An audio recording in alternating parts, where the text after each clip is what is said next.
Salam mehriban yurttaşlar. Salam mehriban gelin gyzlar, beyler. Hoş geldiňiz hemmäňiz. Ha ýene de şuň film bilen şu ekrana çykyp bir agyr bir tema bar da. Şu hakynda öz pikirlerimizi aýdaly hem bir halkymda ýetireli diýip ýene de şuň film bilen bir ara ýagnaşmaly boldyk. Watandaşlar hoş geldiňiz hemmäňiz.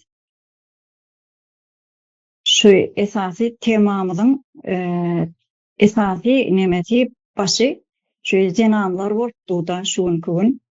Sebäbi Türkmenistanda bir zenamlaryň hiç biri gadry, gymmaty ýok. Muny biz öňem kän gedek belläp geçdik-de. Ýürüte zenamlar toparymyz bolan taga guramasyna da kän gedek umydy hanmam köp gedek muny aşamçylyk belläp geçdiler. Ýöne hiç gutorjak däl bu. Sebäbi aýtsaň aýdyp oturmaly. Şu ýerde aýtmak isledigim zadym şu zenamlaşgaly bir ýanky gözelligiň has üst sıralaryna üst ýokarda bolmaly ýaly, emma olaryň iň bir näzik inçe duýgulary şuňky gün Türkmenistanda has basgylanyp ýanky zenamlaşgalarymyzy gynamalara, stömlere sezewar bolýarlar da şolar bilen duşlaşýarlar. Şu hakda öz pikirlerimizi aýdaly hem pikirlerimizi bir giňişleýin halkymyza ýetireli diýip ýene de siziň bilen bir arada şuň watandaşlar. Neşe geçen ýyllarymyza ýylymiza seredenimizde bize şol geçen ýylymyzdan bir nazar salsak bize ene mamalarymyzdan gowy bir duýgular, gowy inçe neme dena maşgalanyň bir terbiýesi diýelimi, edebi diýelimi, kän zady bize ene mamalarymyz miras goýup gidipdir da.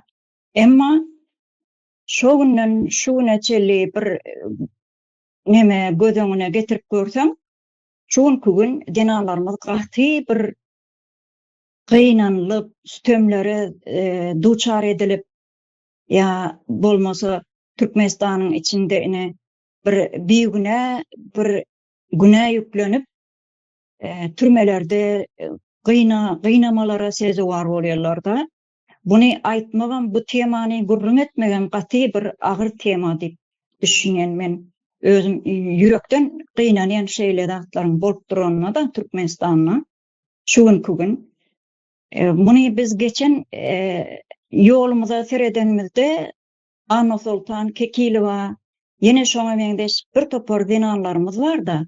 Has halkymyzyň öňüne çykyp bir baýdak kimin öz pikirlerini öňe sürüp bilen pikirlerini halka ýetirip bir gowy düşünjelerini halka ýetirjek bolan zenamlarymyz bar. Ana şolaryň başyna gelen zatlar şuňky gün Türkmenistanda türmelerde ýa-da bolmasa mahkamalar diýelimi, şu özüni hukukçy diýip gören hukuk goraýjylary Türkmenistanyň şu zenamlarymyza berýän bolsa da şu bir günä bilen ýüklenip ýanky çağırılıp şu ýerde de kellelerini diwara direp urýarmyşlar. Buny bize bir anyk maglumat hökmünde Türkmenistanyň içinden gelen maglumat da ýöne şu ýerde biz olaryň atlaryny berip biljek däl. Sebäbi ýene de şolary stöme, zuluma sezewar etjekler. Şoň üçin biz şu temany has genişleýin bir öz düşünjelerimizi halkymyza ýetireliň diýip şuň bir arada watandaşlar. Ýene bir gedek hoş geldiňiz. Şu arada öz pikirlerimizi aýdalyň, pikirlerimizi has genişleýin düşünjelerimizi bir sada dilimiz bilen halkymda ýetireliň watandaşlar. Ýene bir gedek hoş geldiňiz. Bahar hanym, Hayat hanym, Leyla hanym, Arslan bey, Abdurrahman bey, Aýşegül hanym. Hemmäňiz hoş geldiňiz. Ine şuň öz pikirlerimizi aýtsak, elimizi galdyryp, haýsymyz neme bolsa, wagtymy ýetirmän pikirlerimizi paýlaşalım watandaşlar. Men söz alayım. Bahar Hanım, Bahar Hanım baş üstüne. Türkmenistanda indi garaşsyzlyk bolandan soňra hasam ittesam bar ýöne bizim aýal gyzlarymyzda san ýok, mertebesi depelenen garaşsyzlyk wagtynda diýende indi garaşsyzlyk aldyk diýip kagyz ýüzünde aldyk ýöne biz häle hakyky garaşsyzlyk däl hälem olsun eliniň aşagynda biz neme öň Sowet döwründe de Anna Sultan Kekilbadan mysal alaly. Şonu howalap dälehana atyp oňa bolar-bolarsyz şoň kellesi ütgär ýalap ukollar urup şonu da şol aýal jenan hiç özüni bermendir da hiç kellesi ütgemän akyly ýerinde goşga ýazmany şo ýerde de dowam eden soň o ýerde öldürýärler ony öldürüp şo dälhanada uğurtlapdyr. Uğurtlaýança şonu bir otaga atypdyrlar. Bizim iň el ýetmez bir nähili goşgynda ýazanda edil suratlandyryp ýazýan aýaşy. Görkezip hakykaty görkezip goşgy ýazan aýal häzirki o Leyla kim Şahulyba, Gözel Şahulyba ýaly bolup bular bolupsa goşgy ýazyp beren zat däl ýaranjaň däl dogrulary aýdan üçin Saýyz döwründe, Saýyz döwrü gowy diýerler-de. Saýyz döwründe bolan zatlar bular. Garaşsyzlyk diýdiler. Garaşsyzlygym hakykat däl. Men Aşgabatda işläm atmam gördüm. Edil bara torba süýren ýaly aýallar süýräp maşina sokup. Näme günäsi bar? Neme diýe daşowuzly ýa-da lewaply bez propiska gezip ýörsiň bärde.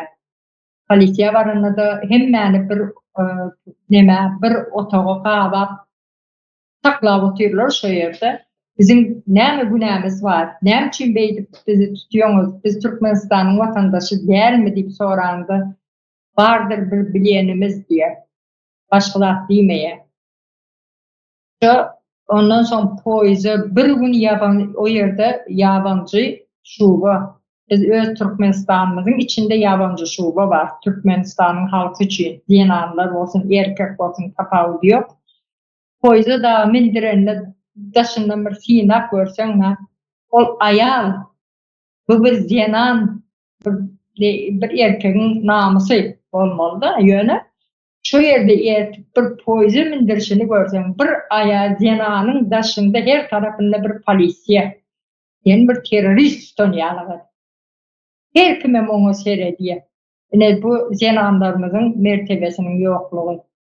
Bazarda zat satyp oturandyr aýallar şonu gorkuzyp öňünden zadyny alýar. Gorkuzyp goýulan şu zadyny alýar, şoň puluny töledip aýdy bilen aklar.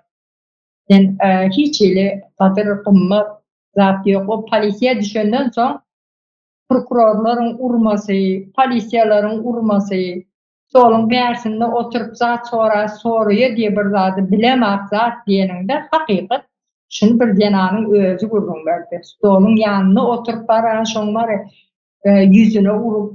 yüzüne uranna hiç eli nemeden akdiýeda özüni men erkek adam bir jenan maşgala el galdyrdyň diýip namys eden akdiýeda.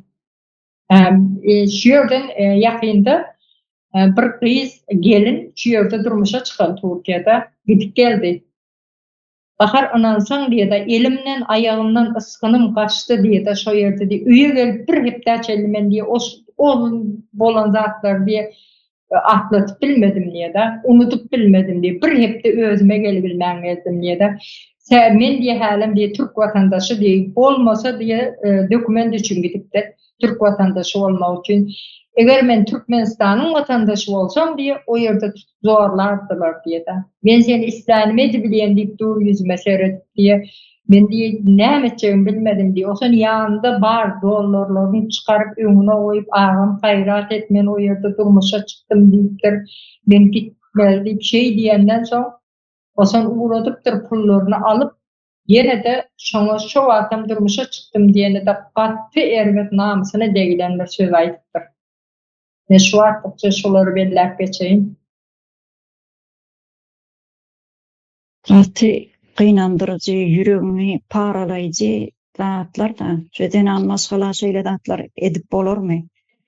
Bir haýwanam onu etip bilmez-de. Şu denamlary şeýle bir aýagasty edipdirler da hiç açam beýle bir zenana beýle bir zulüm sistem hiç bir ýurtda ýokmy diýenmen. Şunu edýenem özleriniň ejesi ýa-da maşgalasy, gyzy, gyzjygy bardyr şolaryň. Şol nädip şu zatlary edip bilýärler. Zenan maşgalalary nädip şeýle sistemleri etmek üçin elleri şoňa barýaka. Hiç insanyň ýüregi daýanyp biljek zatlar da bu. Erkek bolsun, neme bolsun, tapawudy ýok da zenan maşgalany bir has ýokarlarda görmelimi diýen bir düşünjäň, terbiýäň bar bolan bolsa. Haýat Hanım baş üstüne elinizi galdyrdyňyz. Hoş geldiňiz Haýat Hanım. Baş üstüne. Sağ olun. Sesim gelýärmi? Hawa gelip dur sesin. Başta bir Türkmenistanyň şu penitensiarny sistemasyna dek geçen Türkmenistanyň penitensiarny sistemasy dünýäniň iň ýapykly wahşy sistemalarynyň biridir. Türkmenistanda 22 tane penitensiarny edara bardyr. Munyň 13 koloniýadyr, 6-sy dergew izolatorydyr, 3 sanak eltapa bardyr. Türkmenistan dünýä boýunça 5-nji ýerde durýar. Türmelerdäki adam sany boýunça 5-nji ýerde durýar. Endi hataplan wagty muny her 100 000 ilata näçe sanak türmede oturan tutsak düşýär şeýdip hataplanýar da. Türkmenistanda soňky rejimiň berdigi soňky neme bardyr? 7 milyondan geçe ilatyň sany diýip şoňa görä hataplandy. Türkmenistan 5-nji ýerde her 100 000 adamy 500-den gowrak adam düşýär. Ýöne Türkmenistanda elbetde 7 milyon adam ýok. Bar bolsa 4-5 milyon bardyr. Bu has her 100 000'e düşen adam sanyny hatam 600'den hiç gitýär da şonda. Birinji ýerde tutsalar boýunça США, Amerika durýar. Her 100 000 adamyna 668 adam. İkinji ýerde Salvadordur. Her 100 000'üne 1086. Kuba indi her kimiň nemesine ilatyna görä hasaplanýar. Kuba bar, Ruanda bar, birim Türkmenistan 5-nji ýerdedir dünýäde. Indi Orta Aziýa, Merkezi Aziýa regiondaky döwletler bilen deňeşdirende Gazaqstan 170-nji ýerde, Kyrgyzstan 160-njy ýerde, Täjikistan 90-njy ýerde, Özbekistan 70-nji ýerdedir, Türkmenistan 5-nji ýerdedir. Hatta gynandyrjy nemeler Türkmenistanyň bütün hemme türmeleriniň alýan sany, tutsalaryň sany 11 000'den geçýändir. Ýöne Türkmenistanda 40 000'a goloý tutsak bar diýär. Bulam 3 gatyndan hem köprek adam içinde oturýar. Alyp biljeginden hem 3 gat köp adam türmelerinde oturýandyr.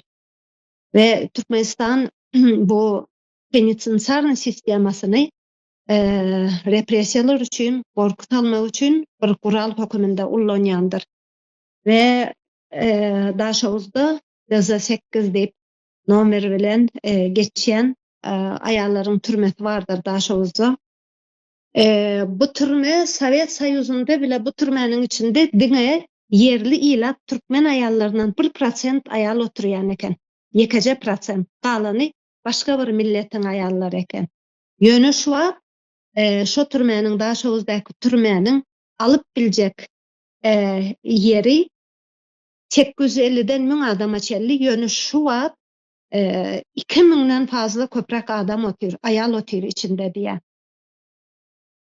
Ve Türkmene ya da Türkmen aýalyna bu daşawuzdaky türkmeniň türmeleriň ya da Türkmenistanyň içindäki türmeleriň nämedigini aýtmak gerek gelmi diýen. Türkmenleriň 2de biri türmelerden geçen ve daşawuzdaky aýal türmesi bu bir Türkmeniň bir yüzü garasy, bilmeýän näme diýip aýtjagmy bilemok, ýöne içindäki edilýän wahşylyklar adamyň bilmeýän insanyň bir etjek işi däl. Gaty wahşy bir davranyşlar bardyr.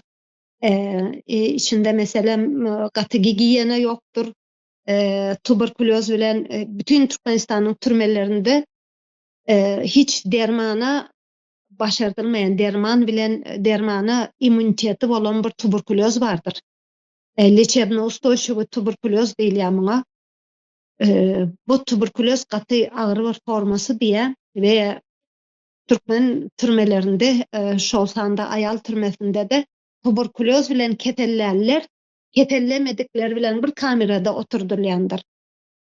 Bu da hem bu saglyklaryň nemetine saglygyna gaty uly ziýany bardyr we bu aýal gyzlar Türkmenistana çykyp barýarlar we bütün Türkmen jemgyýetiniň çagalary bar, garrylary bar, munyň içinde bütün Türkmen jemgyýetiniň saglygyna uly zelal hop astyna atýandyr. Korrupsiýa Türkmenistanyň türmeleri aslında bütün hemmesi biznes merkezi bolup gulluk edýär aslında. Munyň içinde gaty biznes ösýär. Bir öz ýakynlaryň bilen swidaniýa aljak bolsaň ýa bir zady geçirjek bolsaň türmedäki ýakynyňa 100 000'dan başlaýar munyň parasy. 100 000 hem diýen $100'dan başlaýar. Iň pesi $100'dur. Şondan ýokary dyrnanyp gitýär. Gynamalara gelsek gaty neme aýtma adam hili aýdyndan emetýär many o çeken aýallara nähili walýaka diýip düşünýän da kawak içinde beýle bir namyssızlyk, beýle bir wahşylyk ýok. Hiç bir millet özüniň demetine, insanyny özüniň ziyanyna ýapan däldir. Meselem bir türkmeniň bir mentaliteti bardyr, türkmeniň bir kulturasy bardyr. O kulturaň içinde ene bir mukaddesdir. Aýal, gelin, uýa türkmeniň bir namysydyr we nähili nädip bir milletiň mukaddesligine, bir milletiň namysyna nädip degip bilýäňiz, nädip döwelek bilýäňiz. Bu derecemi namyssız bolup biler. Bu derecemi namyssızlyk, yani bu derecem, bu insan artık bir diňe bir insan krizisde, bärde bir ahlaki tragediýanyň içine düşüpdir. Bütün dememiz penitensarny sistemaň içinde işleýän adamlar bütün bu ahlaki tragediýanyň içinde böyle bir namyssızlyk, böyle bir wyjdansızlyk hani bilmeýän gaty seýrek görülýändir dünýäde. Ve şöyle neme vardır. Adamlar dımmak diýmek bütün bu wahşylyklara. Türmede oturan gelin gyzlar vardır. Bu birinin ejetidir, birinin uyosudur, birinin gelinidir, birinin gyzydyr. Ya bu aýallar, bu zenallar türmeden çykan soň nädip ýaşamaly bular? Bular bir adamsy bilen, bu jinsy siziň jinsy zorluklaryňyzdan soň baryp maşgalasy bilen, äre bilen nädip ýaşamaly bu zenallar? Ya bu gyzlar nädip ýaşamaly bu jemgyýetiň içinde? Nähili wahşylyklara el urýanyňyza bir aklyňyz ýetýärmi? Kaya bir zombileşdirilen siz näme? Erteň munyň jogabyny nädip berjek bolýaňyz? Türkmeniň bir gyzyl çyzdygy bardyr. Bu da zenanydyr, bu da bir namysdyr. Siz bu namysy döwelep, siz ertir munyň jogabyny nädip berjek bolýaňyz? Bir milletiň namysyny döwelep. Ve adamlar bana sessiz kalmak, bunu koldamak demektir bugün. Şu rejimin katı söyleyen zady vardır. Biz BMK'nın Birleşmiş Milletler'in tasdiklan, ikrar eden bir taraflığı, karaşsızlığımızı, bizim bir taraflığımızı tasdiklan bir devlet biz diyendir. Yönü Birleşmiş Milletler'in şöyle bir konvensiyaları vardır. Mesela yaramaz darayışlara ve jazalandyrışlaryň beýleki rehimsiz, adamkärçiliksiz ýa-da mertebäni kemsitici görnüşlerine garşy konwensiýasy bardyr. Meýletin zähmet, ýenjilmek, jynsy zorluk we kemsitmeleri bu konwensiýanyň düzgünlerine göne garşy gelýändir. Vatandaşyň we syýasy hukuklary baradaky halkara pakty bardyr. Bu da tutsaglara adamkärçilikli daraýyş hukugy hemde esasly tutsag etmäge garşy kepillikleri bozma, dıkkyllyk, saglyk hyzmatlarynyň ýetmezçiligi we korrupsiýa bu borçnamalara ters gelýändir.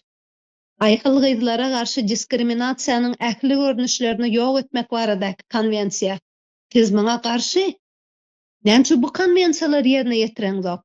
Birleşmiş Milletleriň tutsaglara daraýyş boýunça iň pes standart düzgünleri, Nelson Mandela düzgünleri bardyr. Bu düzgünler medisina hyzmatlaryna el ýeterlik, jazalandyrşyz gorag we adam mertebesine laýyk şertleri talap edýär. Biz bu konwensiýalara garşy Hawa Birleşmiş Milletler sizi tatbiklapdyr. Garaşsyz bir döwlet höküminde bolýar, bitarap bir döwlet höküminde ýönem üçin bu guramanyň, bu bütün dünýä guramanyň konwensiýalaryny näçe ýerine ýetireňok? Siz näçe bu konwensiýalara garşy durýaňyz? Şu watlykça şular aýdaýyn. Sağ ol Hayat Hanım. Bu dinläp bir dinlemäge de insanyň ýüregi ejid gelýär bu zatlary dinlemäne. Bu hakyky başyna gelen denanlar nähili çekýär buny. Denanlara şunu eden adamlar nähili edip bilýär. Gaty gynandyrjy bir ýagdaýlar da Türkmenistanyň hakyky bolup duran zatlar şu. Hayat Hanım sizin aýtyp beren zatlaryňyz. Cinayet bular, cinayetin iň bir ýokary derejesidir bu. Arslan Bey, size söz verelim. Hoş geldiňiz. Baş üstüne. Sağ olun Aycahan hanım. Esenlikler, ildeşler, kardeşler. İnanın katı bir ağır tema gepleşip olutirdi. Kardeşler, katı bir ağır zatlara aydıp geçtiniz. Anırım bärime geldi doğrusunu açsam. Heli yurda barmındırıp bu edilen işlerin yankı, edilen cinayetlerin üstü açılmındırıp şu vakt şun yanlı bir nerişte desen de bulan üstüne açılıp bu türmede çül edilen zenanların yankı başından geçirenleri daha öz dilleri bilen aydıp berse vapşi çitar yalıp olmayar da şu türmede işleyen, zenan türmesinde işleyen yankı ayarların türmesinde işleyenleri hiçbir vakt unutman ildeşler. Aklıma şu geldi az direkt. Şu zenalarımızın yankı kösenip yöreşlerini, buların şuna ezilip yöreşlerini görüp buların erkek doğanı yok mu? Buların bir dayısı mı, bilmedim emekisi mi, oğulları yok mu diyen soraklar aklımdan geçti de. Bilip dururlar, görüp dururlar şu rejim, şu ayalalarımızı, zenanlarımızı bizim bir güne türmeye basıp çürledip dururlar. Buların kör biznesi için bizim ayalarımız, zenanlarımız mı cevir cepa çekmeli de. Ya bu türmede işlep görenleri yine doğmadı mı? Bular hayvan mı doğdu diyen soraklar geldi bir topar. Bular kimin zenanını ezip yerler? Düşmanın zenanı olsa bu derece ezmisen de ez otanam Türkmen, ezil otanam Türkmen. İkisi hem Türkmenistanlı, ikisi hem Türkmenistan'da doğulan önü ve sen. Ne diyeceğim bilem yok kardeşler. Hazırlıkça cemleyin sağ olun. Sağ ol Arslan Bey. Şu acam olsa şu hakykati biz ýüze çykarmaly da, ýoksa gaty erwet tarapa gidip barýar bu Türkmenistanyň. Bu bolup duran jinayetler ajy hakykat bolup durşuň kun. Hakykatdan hem şu zenan türmeleri gaty erwet ýagdaýda, ýani Hayat Hanymyň aýtyp berýäli, gaty erwet elhenç bir insanyň edip biljek zaty däl ol. Ýani Suriýada bolan türmedäki bolan ýagdaýlar ýaly derejede de, emma ony gizli bir ýagdaýda taklaýarlar. Bu zatlary zenan bolup ýa-da bir insan bolup dinlemek gaty agyrmyka diýen. Leyla hanym başyna eliňizi galdyrdyňyz. Hoş geldiňiz. Hoş bulduk, sağ olun. Salam kardeşler. Menem şunu aýtyn dedim. Ýaňy Anna Sultan Kekilova daýjamyz diýipmi? Näme bir ýazyjy nämiz bolgan eken. Ejemiz o da bir. Şunu şundetdirip ýaňy näde jillihanada netgel saklaganlar. Onu lekin ýaňy näde zonada saklamagalar. Banisada saklap, jillihanada saklap şundetdirip ýokatyp bergenler. 13 ýyllapmy, neçe ýyllap ana daji Russiýanyň näsinde oturgan jillihanasynda. Nişetip gitti ýaklara? Nişetip bardy? Kim ap bardy onu? Ine şurdan belli bolup durupdy. Aýal kyzlarymyza hiç hak hukuk ýok. Dogry geplegene dogry ýol ýok. Adalat ýok. Zorluk ba. Osuna mine indi özlerimizden alsak, ejelerimiz hem işlegen, hem doğan, hem üy işini etken, hem erinin azapını çekken, hem kaynananın azapını çekken enelerimiz ba. Ayal kızlarımız başında içi. Heli bir güne çellim. Zulüm görüp oturgan. Medisina tarapından bolsa enelerimize, özlerimize de hiçbir ne görünmegen, yeňil ne ýokdan bir şifa nädip barsaň, şurda saňa ýaxşy nä bilen kütüp alyş bir derdiňe şifa, derman ýokdan şulardan. Birinciden derdiňe derman boladygan doktorlar şirin sözlü bolmaly. Ularam bir şirin sözlümäs. Sözü bilen şifa bermeli, ular dawalamaly adamny. Birinciden. Osunam doğacak ayallarımız işlep yürgen bolsa, yani ne geç kadılar.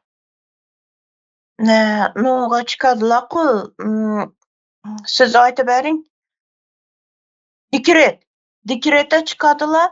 Şu dikrete çıkkanda da doktorlara pul bermeyinçelli çıkarmaydılar. Osuna meselen 30 heptelik bolsa içinde içağa şunu 25 heptelik dep berediler. Heli işlemeli bu diýdiler. Haram. Berdeden bir zulüm ötkezediler. Doktorlara mı zulüm ötkezedi? Ben şunu deyin.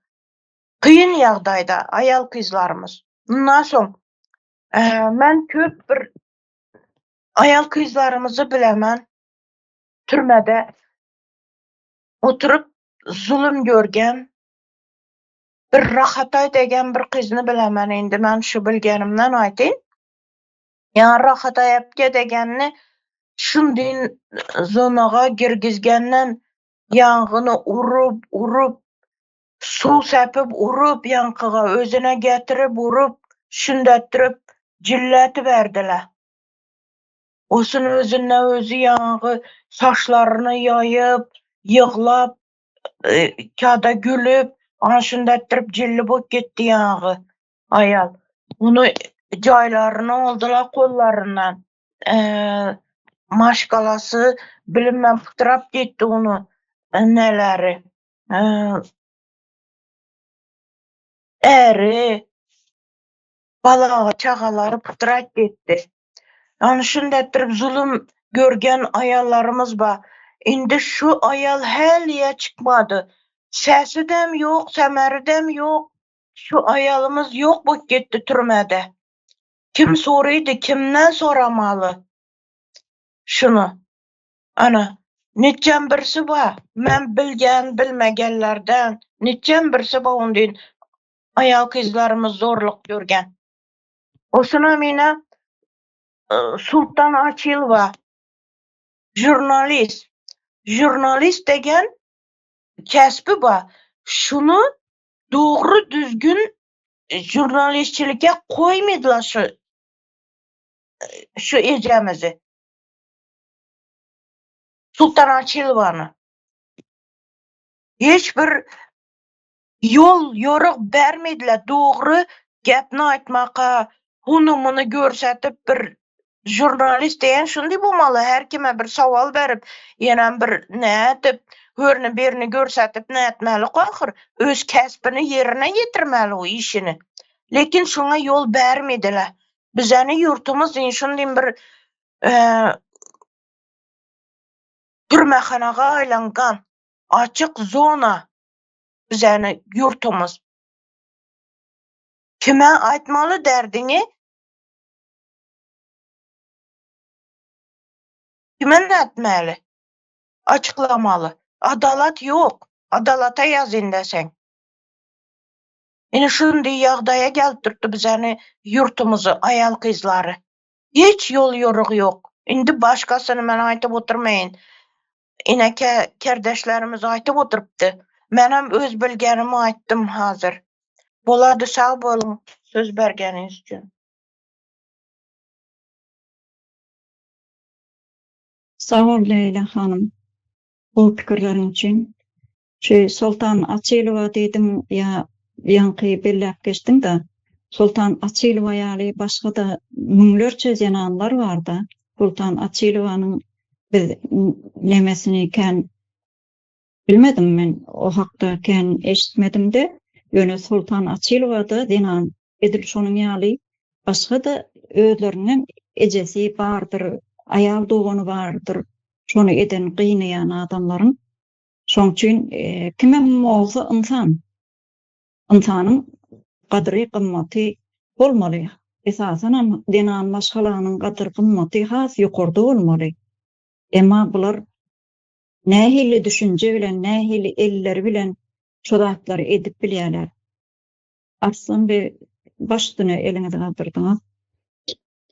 Sağ olun. Bizim zenallarımızı bu gerayı satıptır, bu nas satıptır, bu yenen bir zat edipdir deyip garaz bir topar yankı oylap tapan özlerinin bir yönkelemelerini, günahlarını yönkelep türmelere basıp durlarda. İldeşler sizem şoların yalandığını bilýäniz yiğitler. Men yiğitlere, erkeklere yüzlenmek isteyen. Şonu bilip otursunuz şolaryň oýlap tapylan toslamalygyny, ýa-ni ýüklenen günahlarını bizim zenalarymyza. Nem üçin inanyp otursunuz zenalarymyzy ezdirip. Häzir mene şu Türkiýede daşary ýurtda 3 sany zenan ildeşlerimiz bilen şu türmeye basılıp çıkılan zenalarymyz bilen gürüňdeşlik boldum da şolary aýdyp berdi. Birisi diýdi ki satmadyk çilimimi boynuma koyup dedi yankı neme dipdir de bağışlayan ayıp bolsayan boynun al deyip urdu alam yok dedi. Enelime elini soktu dedi de şu derece bizim zenalarımızı horladı. Birisi gürün verdi. Tilla satattım dedi. Yankı tillalarımı menden almak için pulumun barlarını bilip pulumu almak için dedi. Asıp koyup urdular dedi de. Abid ne oldu dedi. Pulumdan hem mezarından hem geçip çıkıp kayttım dedi. Oğullarım var dedi. Arım almasanız size südümü, beren südümü dedi. Halal etmeyen deyip çıkıp kayttım dedi. Son yenen bir zenan illeşimiz gülün verdi. Garas ona hem bir zat yünk elettiler boynun al deyip onu hem urup yankı boynunu aldırıptırlar da. Garas diyecek ol oturanım bir güne yere basılı otur bizim zenanlarımız yiğitler. Bir orus pagon takıp çıkan bir kirlinin höttesinden gelip bilmeyen erkekler mi olduk biz? Zenallarımızı bu derece ezdirer ýaly. Bular kim bizim zenallarymyzy ezer ýaly? Bular kim özü?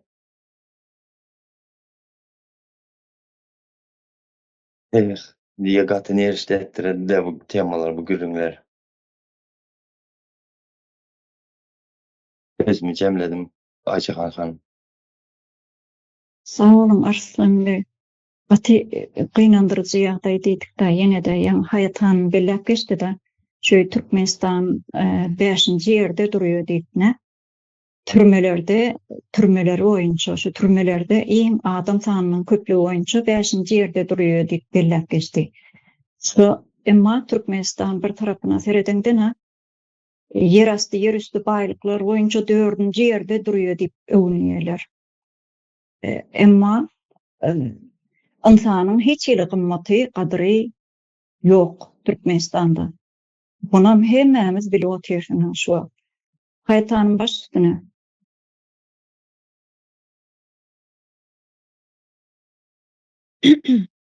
Yani Arslan Bey aýdyp geçdi da bir paçka çilim üçin ýa-da bir eden ogurlyk üçin kä halatlarda da neme hiç etmeden güne yüklep iýerýärler diye şeýle institutlary işleýän, boğun işleýän döwletlerinde bul türmeleriň mesela mine 5 ýyl 10 ýyl berilýär, bulara alternatiwa bardyr.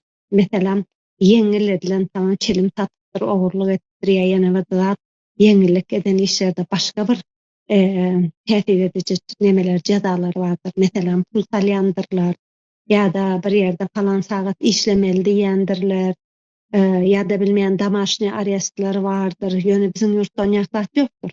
Ene Türkiýede bile var şu ýerde gaty agyr bir jenaýet etmeseň pul jazasy bardyr, ýa-da bilmeýän neme damaşny arestler, öýüne hapis edilmek bardyr.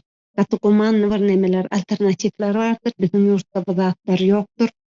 Sadece bir çilim tatdyň, bir paçka çilim tatdyň diýip 5 ýyla, 10 ýyla iýerip bilýärler bir insanyň ömrüniň kije taýyp bilýärler.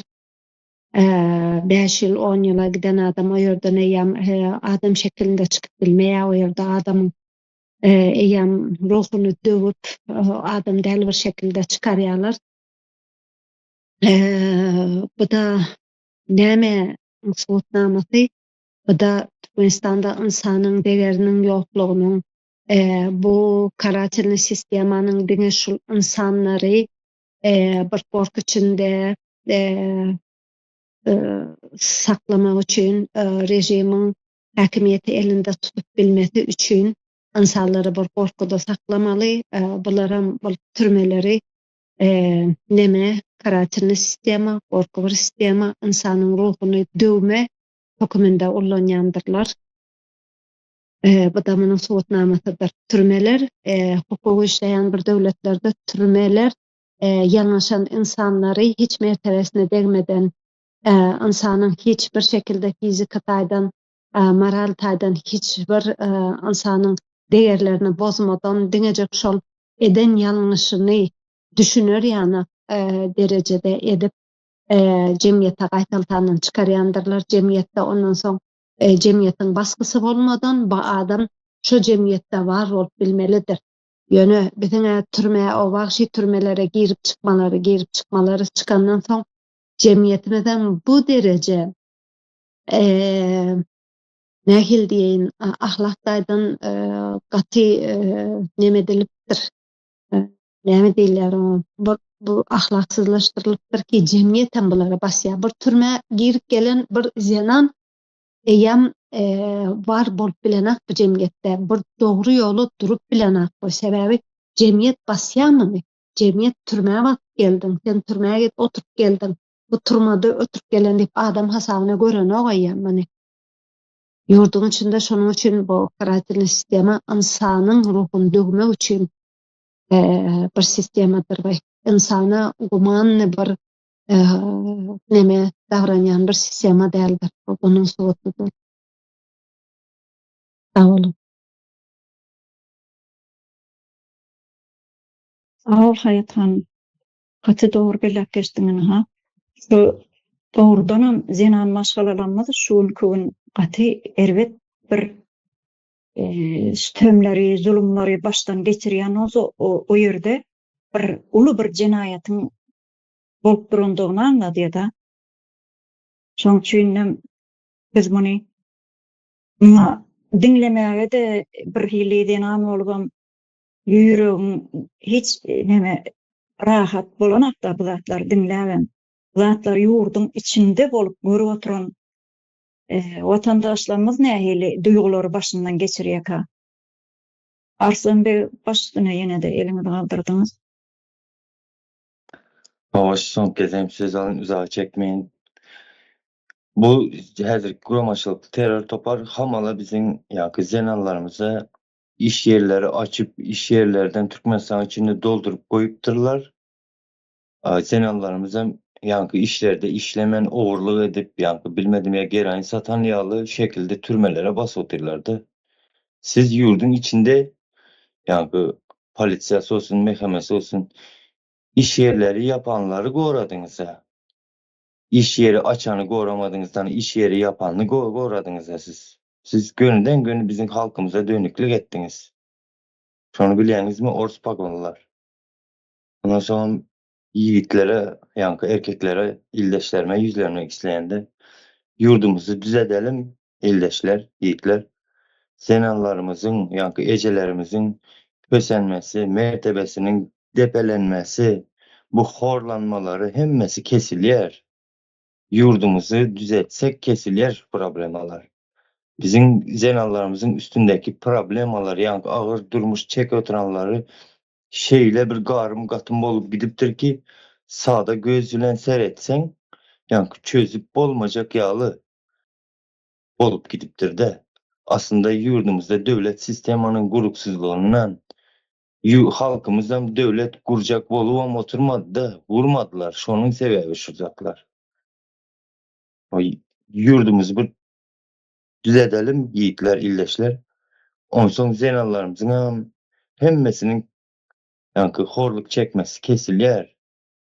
Ya zenallarymyzyň ýurdu düzelip bermesine garaşalymmy yiğitler biz. Gaty bir ağzymyza suwaly ýyp oturan bir neme boldyk biz, jemgyýetiň erkeği boldyk. Ya utanmadyk hem-de daşary ýurda zenallarymyzy işlemene uğradyp oturmana. Başga biriniň öýünde hyzmatçy etmene de utanman oturýarys biz yiğitler. Bular kim bizim zenallarymyzy beýdip ezip horlap ýörer ýaly? Awa düşünendir yiğitler. Ary namusy barlary. Düşünendirler. Sağ olsunlar. Sağ olun. Sağ ol Arslanbek. Bahar hanım başyna.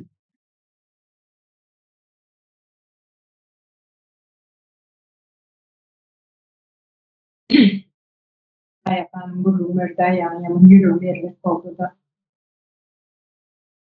Zaten eşte o terste Türkmenistan'ın içinde bu geçen zatları Aşgabat'ta işledim, Krasnovod'da işledim. Şu Aşgabat'ta işlerini de bizim yanımızda türmeden boşak gelen zenanların bunun erteğini görenler için parçalanıyor. Daha şurada senin yabancı şuba aldılar bizi. Ben neçe öyle düştüm bu yerde.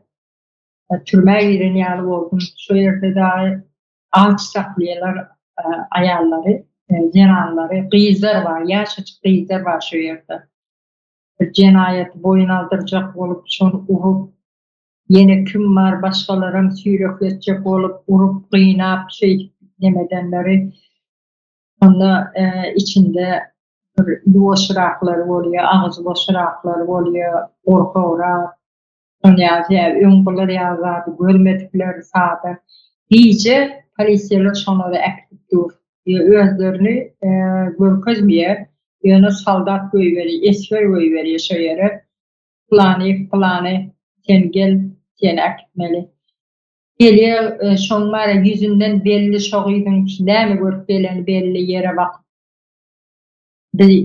Töwerendäkleriniň ýüzüne gözlenmäni, gözläp bilmän oturşundan belli bolup oturşy. Sada gyzlary häli türmäň içine girmeden bärde başından başlanıyor. İlk sülçün eline geçiyor, polisiyanın eline geçiyor, sonra edilir. Ana şu yerden başlanıyor. Son prokuraturada urulup anlı diye, ondan sonra yıl kesmeden önce de içeride oturanları gördük biz. Şu yabancı şuba alınanları suud edilmeli cenarların arasında koyuyor. Şoların yanında, birlice şoların yanında kalın. Sonda edil bir korkunçlu kino gören yalı görüp oturuyorsun. Sonra ucuzlu kinolar görüyorsun. İyinin diken diken oluyor da. Boyun aldırmak için bari iyice 3-4 tuzup bir ayalı ekidip 30 yaşlarındaki gelin şu iki çağan var deydi, gurrun verdi. Şonu ekidip urupdurlar. Şu köyünü şeyle çıkarıp görközde da dubinkan degen yer şeyle içi su yalı oldu. Şey basında bılkıldaptı. Ey bir urdular ey diye da bolanı başlar diyeyim. Kapıdan girende sürünüp doğrudan girdiler. Yöne içeriden ayarlar eyyem. Beyleki cenarlar şon koltuğundan alıp töre geçirdiler. Geçer bu günlerim geçerdi. Bir de gövürlük veriyorlar.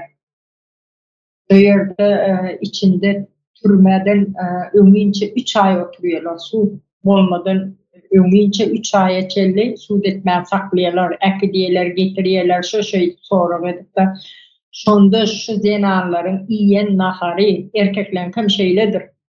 İyen nahari kartoşka keşer soğan şoların qabığı. Kartoşka soğan değil, şoların qabığı. Emmesini yağsız kaynadıp edip idiriyorlar. O zaman giyci de bolcadak iğme üçüne İsland ekidiyorlar. Ekidip getirip duran kıyızlarını gördüm ben. 5-6 yedek düşündürüm ben o yabancı şuba. Tamdırda işlep de uzun tamdır işin bile gelip ekidiyor. Onunla da işlep doğrun nem ettim. Zaten diyecek olsam var ya sen şu koltuğunu şeydi götürüp südürüp maşine mindirilen vaktim köp oldu. İşten geliyor yolun kırasında maşinle gelip durup basıp yıkıp mindiriyorlar da maşine. Nem olanı özün bilmeyene kalıyor. Yine şular yalıp bir nemelerimiz var bizim var, polisiyalarımız var, halkı korundu, yine şeydi koruyorlar. Bunların nemeden öňden Rusya zamanının bızak kalan, yine Rusya var deyip birazcık şikayet ediliyor diyediler de, çekiniyediler. Rusya vaktinde de bir küçücük bir şikayetlerini da yani küçücük şikayetçiler. Yine şuları Rusya dinlen oluyordu. Biraz kanunla değdirmem için de yöne indi karıştırdığı yalandan ama o da kağıt yüzüne karıştırdığı aldık. Yine de orası yörede otuyor. Türkmenistan'ı hazır hiç hili erkeğe de silahı yok. Polisiya işin düştü, ayağla birinci sülçüden başlayalım. Sülçü, men özümün yakınım, hiç yerde iştahat yok. Bir soru edilmek için, bir da sorulmak için çağırılanlar, şonu sen ettin, senin çayhananda oldu şu deyip alıp, dağıtandan, irden aldı, dağıt 9'da, akşam 6 açelli, şonu şu yerde sakladılar. Ondan sonra şonda şu köndürgünçten dövran deyip çilçi nemediktir, uğulun rosik diyorlar, bilmeyen onun nemediğini. Ondan sonra çıkarın, hemme dağdan çıkar yalamaçlan deyiptir da. Olam nem için kanunun kaysi yerinde var şu yalamaçlanmalı diyen zat deyip dik gepler verenden sonra hem deyse on kaynakası tanalayan adam bolandan sonra rahat çekiniptir. Yoksa şu yerde bir yuvuşurak olsa çıkarın deyse korkunçuna çıkarlar. Çıkarınlarından sonra ne oluyor? O yerde silçi seni islen ne diye şu yerde. Şu birinci tutulan bağdana başlanıyor bu da. Özüm hiç şeyli günahsı yok. Ondan sonra kaynakası şu polisiyan başlığının yanına Arantağın da o vakit Arantağın'ın yanına gelip ben geldimin günahsı olsa ayıtlıydı. Benim bileyinliydi. Olmasa ne için saklayanızdıydı? İyirden atlattınızdı. Şey diyenden sonra o zaman çıkart koyuverdiler. Olmasa şu yerde şuna boyun aldıracak olup her yıl oyun oynardılar. Bir küçücük yazak varmışında elektrikli. Ne cenanlar sen bu näli bol mu tapawudy yok. Şu yere düşüyor. Şolara gaýtargy berilmeýändigine sebäbi şu gorkuýanyň sebäbi şu. Ayal tarapına şu elektriği sokup toka sokuyor. Başta yuvaşadan öýberýär diýe elektriği toky. Ondan sonra yuvaşadan gataldyp başlaýar diýe, köpeltip başlaýar diýe. Ondan çydamany näme bolýar. Şu suçlamak günahkar şunu gol çekdiyse korkulcuna çok gol çekiyor. Tayak katı et yumuşak diyorlar. Şey kıyınıyorlar. Ayağının en eciz tarafı şol. Ayağın tarafı yani şu yerde. Namusun depelenen de şu yerlerine çelli. Sen erinden başka kişi görmez der o yerlerine. Hem çağa kana enen görür. Baş durmuşu çıkan zaman beni erin görür o yerlerine. Sen polisiye kim eline düştün kapıdaki duran kuşyalar ettiler. Hiç öyle ayağımda format yok. Yoldan geçecek olsam ben benimle bir iyice olacaksın diye arkan geçireyim diye. Geçecek ama olsan sen şeydik bu neme diyorlar, tutuyorlar. Ne ayağımdayız onun için var ama bana bırdak değmesin diye gerçek edip dile edip içinden şeydik duruyorlar. Sandıraş korkup şu yerden geçeyim deyip hemen o dünyada Sırat Köprüsü var diyorlar ya. Sırat Köprü'den geçen yer bir dünyanın Sırat Köprüsü. Yine migrasiya işgärleridir. Daşary ýurtda geçsen konsulluk seni günäkärlejek bolsa her derel seni tapar. Ýöne bir zadyň öler, bir kynçylyk çekerdim. Konsulluklar telefonundan açmaz. Umida hanymy. Derel näçeler izine düşdiler. Hiç näme günäsi bar? Näme etdi şo? Halka konstitusiýany, kanuny aýtdy. Başka näme etdi? Tapdylar. Yöneten şu yerde men häzir öleýin. Ýa-da meni polisiýe ýakalasyn, konsulluga jan edin, telefonunu açmazlar. Garşmyýys biz o işe diýerler. Daşary ýurtlarda beýle. Türkmenistanyň içinde de polisiýa bir eline düşmejek bolup tutuşýarlar. Ýagyş ýardymyndan bir ýarym ýyl öň videolar goýberildi. Kimine nemede ýaýynlady, gepleşik edildi o barada. Şonda da könülgünçten men gonsuyum öýün sualypda şonu video çekende bütün könülgünçte şu telefonunu ýerine olsa polisiýanyň içinde diýip. Baktım toya vardım makam diye ya da cenaze vardım makam diye bu adamın köplüğünü diye de yeke çağırıp yaldan sonra edip bir giren altında stolun üstüne bırdatlar bilen urup stolu urup yani de yalancı ursan pozisyonda otur diye şonu yalak edip yerine şolun gözünün odunu alıp korkuzup bana komşum özlemip yıkıp kalktı. Bir zenan maşkalı o stolun üstüne girenden birden elinde bir kat vardı. Şonun stolun üstüne burruna hiç saatli gepler bilmem ondan sonra bu videonu kim koyverdi etti deyip kıyır pastan üstüne topluyor diye de şu altında gepler ben korkup yıkıp kalktır özünden gidip bir çete geçirip oturduk koyup yüzüne su sep özüne nemedenden sonra yok sen bir hiç bilemem yok ben bar gidiverdik koyuveren. Şolar ýaly bolupdyr. Ýene bir oğlanyň telefonunu alıp imodan sen şolara daşary ýurtdaky şu nemeleri sen neme video goýberipsiň diýip. Şol ýa soraly şey diýip gözüne goýup. Bismillahdan birinci polisiýa düşüyor. Aýna şondan başlaýan zatlar. Aýalyz bolsa olaryň hazır işine gelýär. Osan erkekligi orta çykýar. Şu bazı adam kullanýaram, şu men bilen bir iýje boljaksyň, bir gezek boljaksyň. Bunlar beýle aýgyr, beýle ýatağına düşkün. Hiç saat düşünmediğin kellesinin içinde bir ayağı baskılamak. Yine ayağı şehit mertebesini depelenip okuyor. Yine mektepte yetişkin kızlar vardır okuyucular. Şu mektebin uçaskı boyu şolar bilen gezip yörürler var. Eline bir köylüklük alıp verip, zat edip, hani polisiyeler korumalı değil mi bizim ayağı kızlarımızı? Şu mektep okuyucularını korumalı değil mi? Özleri gezip yörüşolarını, son bilen ekti maşıyla ekti getiren oluyorlar. Şimdi bari halk ne il çekiyor kalır diye de ne il çekersin? Yoş sen gözünü öğreniştirip okuyorlar. Onlar sadece burada top kaldılar. Türmedekilerim şöyle baran gününden Bismillah'dan bu polisiye bilen bir yatıp duruyor. Men şöyle eyderin beyderin ozat ederin deyip ol ullanıyor. Prokuratura geçen ullanıyor. Anırda suut bolayınca oturuyor o yerde saldat koyuverip aldırıp iyice istendi şunu getirdiyse getirip akıtıp durup niye şikayet ettiler? Hükümet mi var?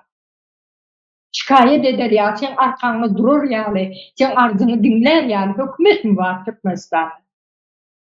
Hükümet diyenimiz olur. Ya polisiyana aytacak mı ya da başka yukarıda oturanlara aytacak mı? Boylu galstuklu olsun halkın hiç hal ya da bilen işi yok. Bir cenana hürmeti yok. Türmen içine girenden sonra ondan sonra harsam yaş kıyılar olsa has kullanıyorlar diye.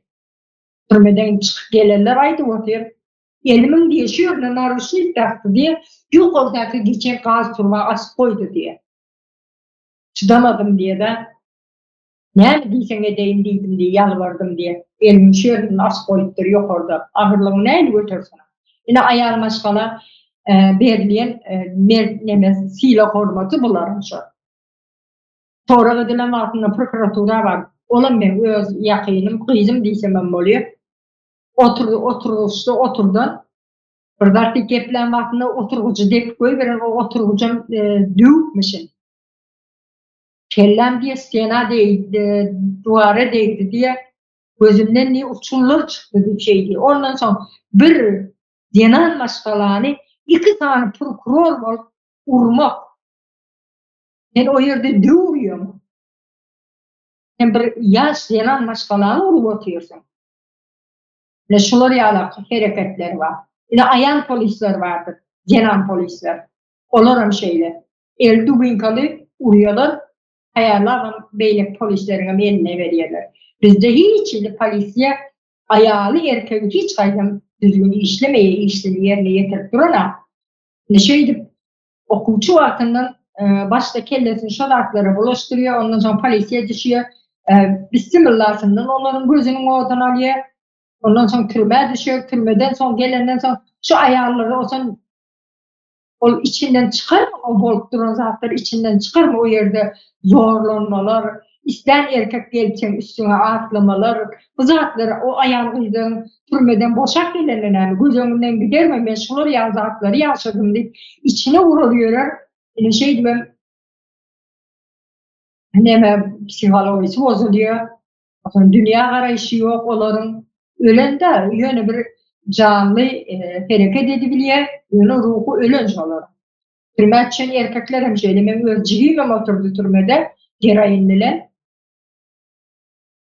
Bunlar hem gurrun benimle artık korkuslu. Hem de zaten öpe diyeceğim pul isläp dururlar.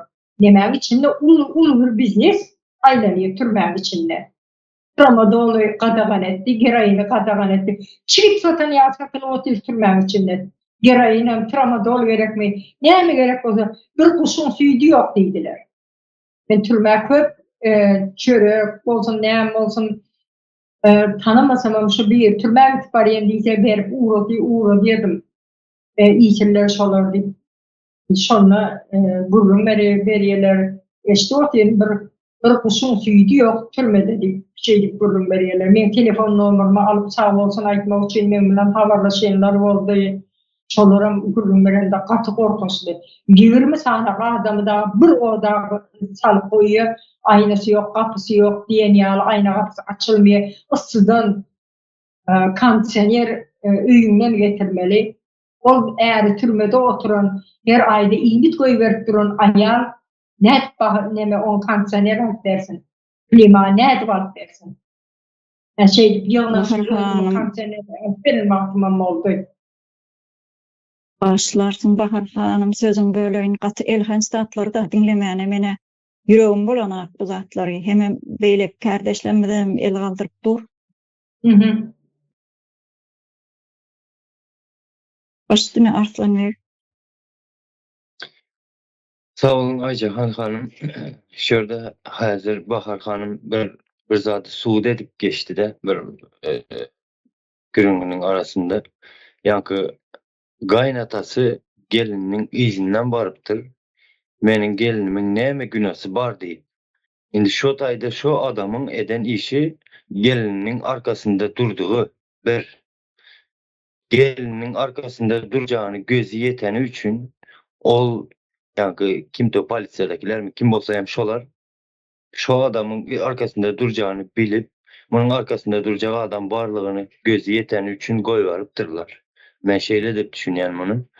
Indi şu taýda ildeşlerimize gowy bir mysal edip gürrüň edip geçdi Bahar hanım.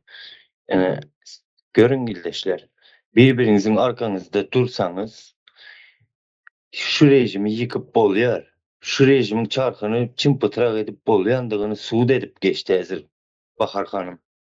Akyl ýetirip bir düşünüp görün ildeşler. Bizim sadece häzirki horlanyp ýöreşimiz, jebir çekip ýörenimiz bizim kanun bilmeýänligimiz sebep. Bir konstitusiýa bilmeýänimiz sebep. Şoňa göz ýetirin ildeşler. Birbirimizin arkamızda dursak şu rejim hiç zat edip bilmeýär. Çünki uzagam derser edin gaýnatasy bir adam. Siz daşda öreğimizde näçe sany garandaşymız var. Daýydyr, gaýnatadyr, ýegendir, başgasydyr bilmedim doğulu garandaşlarımız var. Birbirimizin arkamızda dursak şu rejim hiçbir pokuny ýyp bilmeýär. Şoňa göz ýetirin. Umid edeceğim Bekjanowa kardeşimizin arkasında şunun hak hukukyny talap edip duralım ildeşler. Hiç zat edip bilmeýär şu rejim. Hökman ketmen pil bilen del, söz bilen. Söz bilen şunun arkasında durun, talap edin şunun hak hukukyny. Hiç zat edip bilmeýär şu rejim. Sağ olsun arada bir ildeşimiz Zenanmy, bir gyz ildeşimiz golda çıkış edip bir 2-3 minutlyk çıkış edipdir. Sağ olsun şoň ýaly ildeşlerimize. Ýene şu taýda da erkek del de Zenan gyz maşgala goldap durdy. Şoňa janym ýanady. Bir erkekler bu derece bir ezik bolmayalım enelerimiz. Köseni otur şu yurdun içinde. Ne medisinski hizmatını alıp ne başka zadyny. Gyz çagalarımızın hem geleceği şu haramların elinde kalacağı. Sağ olun. Sağ olun Arslanbek. Gaty doğru zatlar belläp geçdiň. Hayat hanım başlygyna. Men 2 sanak türmede oturan aýaly tanaýadym-da. Biri Nemetdi. Ben aýtyp ber diýenimde Neme diýdi. Kän bir höwet bilen aýtyp beresgel ona. Yo giren wagtymda içime depdiler diýdi zat diýdi. Başga da öwür koýberýär da aýtyp beresgel ona. Ondan soň diýdi çykjak wagtymyz suragymyz bitdi, amnestiýa düşdik. Ýalňyşmasam amnestiýa düşüpdir. Adam amnestiýa düşen soň diýdi hemme çykmaly gyzlar diýdi bir-birimizden boýama kosmetika bar. Kosmetikany alyp saçymyzy boýap, kosmetika bilen ýüzi gözlerimize nemedip, terejam berip özümizi gözelleşdirip çykdyk diýär-de, nemedip çykdyk diýär. Bir tanaýanym bardy. Biziň ýaşaýan ýerimiziň ýanynda ýaşaýardy. Olan bir gezek urşdy welin neme bilen. Bir aýal bilen urşdy welin şoňa neme diýdi, maňa köp üstüme gidiberme, men koýkamy bellak gaýdandyryn. Oturun neme türmedäki palatamda koykany bellak gaýdandyryn, köp nemetme maňa gaýdyp baraýaryn zat diýdi-de. Soň kän oýlandym şu zatlaryň üstünde. Şeýle bolýan eken-de, bul türmelerden geçen soň, bu wahşylyklaryň içinden geçen soň, daşara çykan soň muny nemet bilmeýän eken, özüne bile muny aýtmak islemeýän eken, beýnisinde bile blokirip edýän eken şu pikirleri, bir gezek daha ýaşamak islemeýän ekenler şo zatlary. Özü bilen özüniň hiç kim ýok wagty özü bir ýeközi barkada şunu aýtyp bilmeýän ekenler, muny aýtmak islemeýän ekenler, şo aýtsaň tebel gaýtyltanyň şo bar ýaşan wahşiýetini ýaşaýan eken-de, şoň üçin beýin blokirip edýän eken muny. Ýok ýaşamadym, ýok bolmady, geçdi gitdi diýip aksyna onuň ýerine neme gelýän eken. Men aýtam güýçlaýar, men şoň ýanak nemeden çykdym. Gaty güýçli aýal bolanym üçin opravdaniýa getirýär diýär-de özüne, sebäbi kabul edip bilen okşany diýe. özüne de özü bilenem yüzleşip bilenak şonu özüne de aýdyp bilenak. Beyin blokirowat etýädäni onun yerine men gaty güýçli aýal, men şon ýanak nemelerden üstünden gelip şu zatlary çekip çykyp bildim diýip şonu bir hili oturan türmede oturmasyny bir hili üstün bir zat edip nemetýän eken adam. Üstün bir zat edip getirýän eken türmede oturmasyny. Daşara hiç inemen nemetmedim, oturanımda da seredine çıkanımda da saçım boyalı, makyajım bilen çıktım diyen nemede makyajın da adını edip çıkyan eken. Hiç görkezmejek bolup, özüne sahte bir neme rol verip, men güýçli, men oturamda gowy oturup çıktım, men dayanıp çıktım, nemedip çıktım diýip şo nemeni berýän eken. Da bu da gaty bir erwet gluboký zamorоженный travmany berýän eken adama. Bol eýem ýaşynyň soňky nemelerinde yaş bastıkça bu travmalar yüze çıkıp gaty psihik ýytaýdan gaty erwet gynnaýan eken adamy. Şu ýanak wahşiýetlere, şu zatlara nemetmek üçin wyjdany, ahlaky, sessiz oturma ruhsat bermän üçin biziň kardeşimiz Umida Betjanowa bardyr. Bulara garşy sesini çıkarıp uğradı. Şonun üçin bugününe izarlanıp nemede Türkiýanyň deportasiýon lagerinde otyr ve adamlar bugün her kimiň gyzjady bardyr, her kimiň gelini bardyr, ejeti bardyr, uýasy bardyr. Şoň üçin sessiz oturmak bugün gaty günah suç bolmalydyr. Ullakan günah bolmalydyr bugün sessiz oturmak. Bugün bu zenallaryň başyna gelen olsa ertir her kimiň gyzynyň, geliniň, aýalynyň, ejesiniň başyna gelip bilerbi? Näme etmeli munyň üçin adamlar her kim özüniň jogapkärçiligini özüne almalydyr. Bir kere de tepki görkezmäni öwrenmelidir. Arslanbegiň aýtýany iň köp adamlar sessiz duran ýurtlarda öldürilendir. Ve bu milletin, bu toplumun, bu cemiyetiň sessiz durmasy garşysyndaky agressora edin etdilige ýol açyp berýär.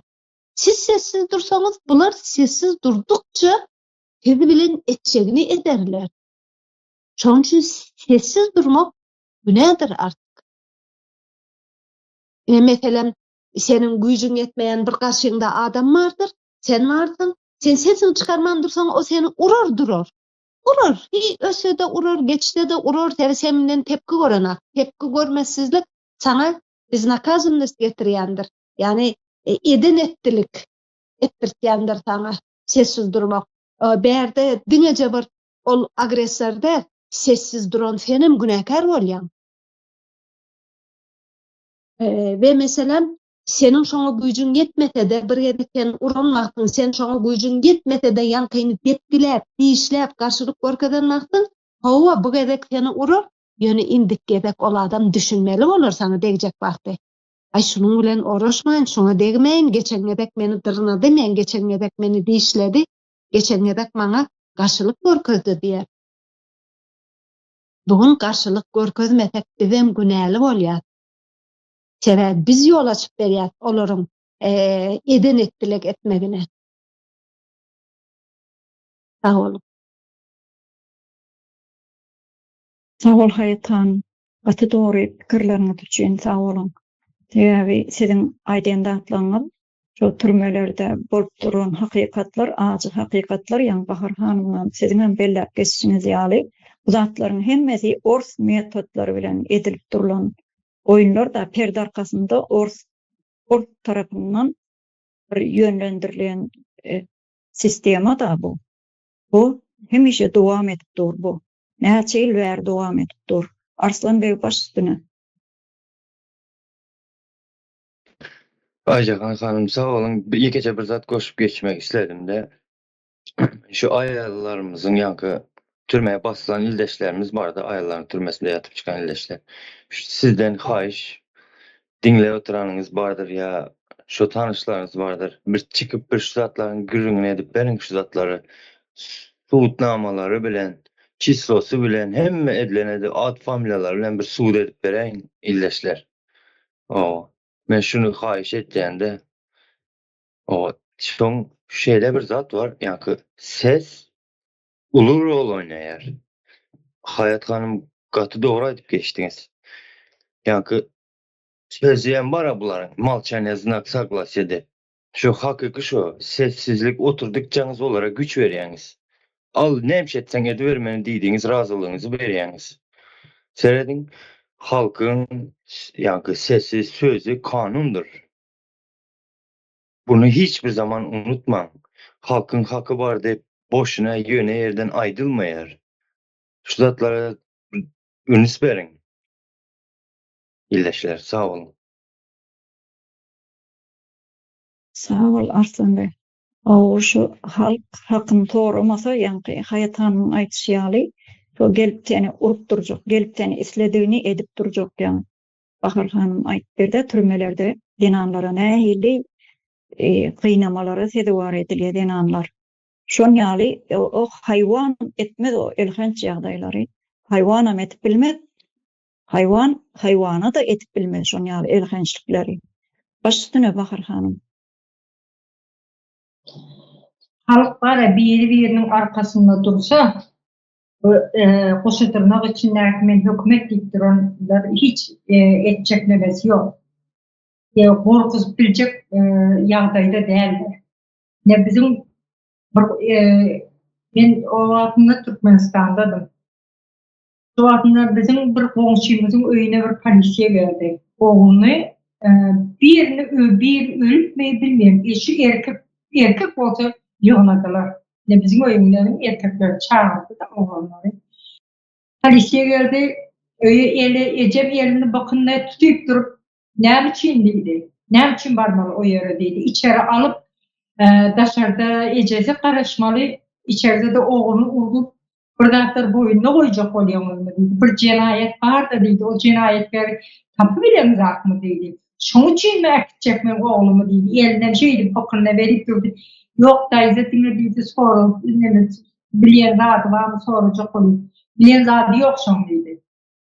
Bir jenaýetin hakyky jenaýet kim işlemese şonuň demerdiler. Bolýar daýdy bolýar diýip gülen bolup gülümsirän bolup bitdi. Bilen bizim bir goňşymyzyň oğluny äkitjek boldular. Şonda da bardy ejem şo ýere. Näme günäsi bar aýyp diýdi, näme üçin barmaly diýdi. Sonra moza şu ýerde ediber diýdi, men goňşymyň diýdi, näýdi bir günä işden bolsa, günäkar bolsa, menim diýdi bilesim gelýär şoň diýdi. Men şu ýerde eşitip şonu biljek diýdi.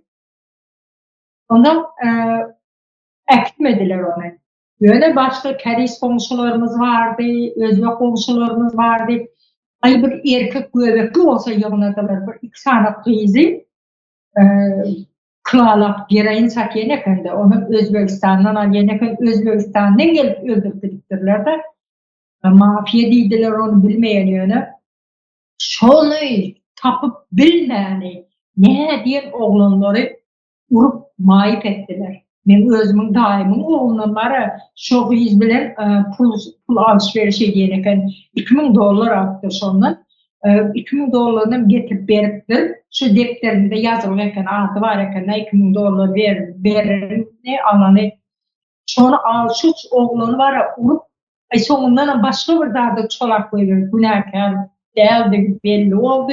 Onun atası, çıkarsana çıkar oğlumu deydi, çıkarmasana ben doğru neme adalet ministerliğine gideceklerim deydi. Bileyim sizinki deydi, neyçi günler oldu deydi, içeride tutup otuyorsunuz, uyuyorsunuz mu, ben bilemem neyem oluyor, oğlumun başına neyme geçerini deydi, çıkardılar, yöne başka bir dertlerini çoladılar, tümhevveyi verdiler, şol olan şu yerden maip ol çıktı, son köyden türmesinde de öldüm de geldi. Sonra demal bilmeyen ülkönü, dipip ülkönüne ziyan verdiler çok.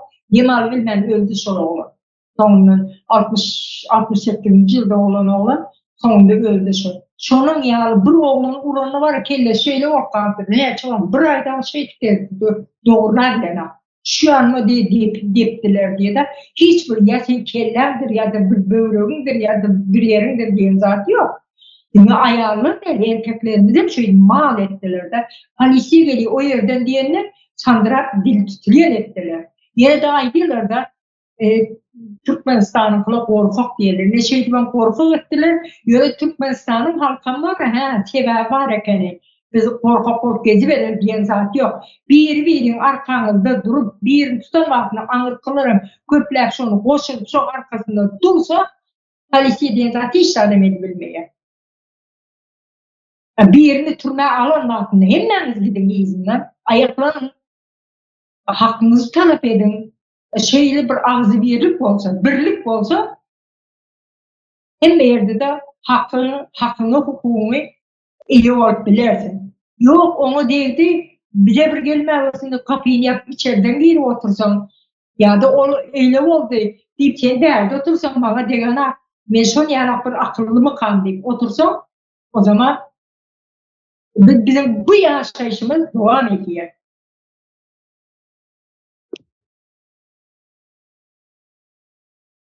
İnternetteki de bir gidip durdu. Sağ ol. Sağ ol Bahar hanım. Gepleşigimizin soňuna gelberdik. Şu ýerde şu ýanglan dur Bahar hanım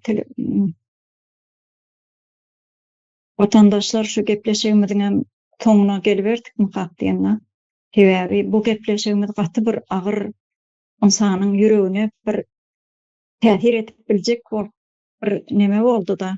Şoň üçin bu zatlar hemme aýdyan zatlaryňyz ýani Bahar hanymyň türmelerde din almaşdalaryň gynanmalary, Hayat hanymyň gurrun beren zatlary bular Ors tarapyndan gelen bir metod bular.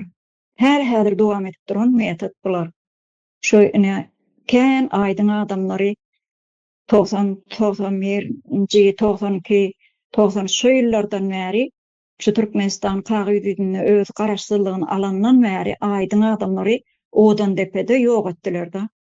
Şol ýok edilmeler edil şu Suriýada gyna Sednaya türmehanasynda bolan zatlaryň hemmesi edil şu Türkmenistanda bolup geçip duran zatlar da. Oňam arkasynda ýene de gelip direni Ors metody.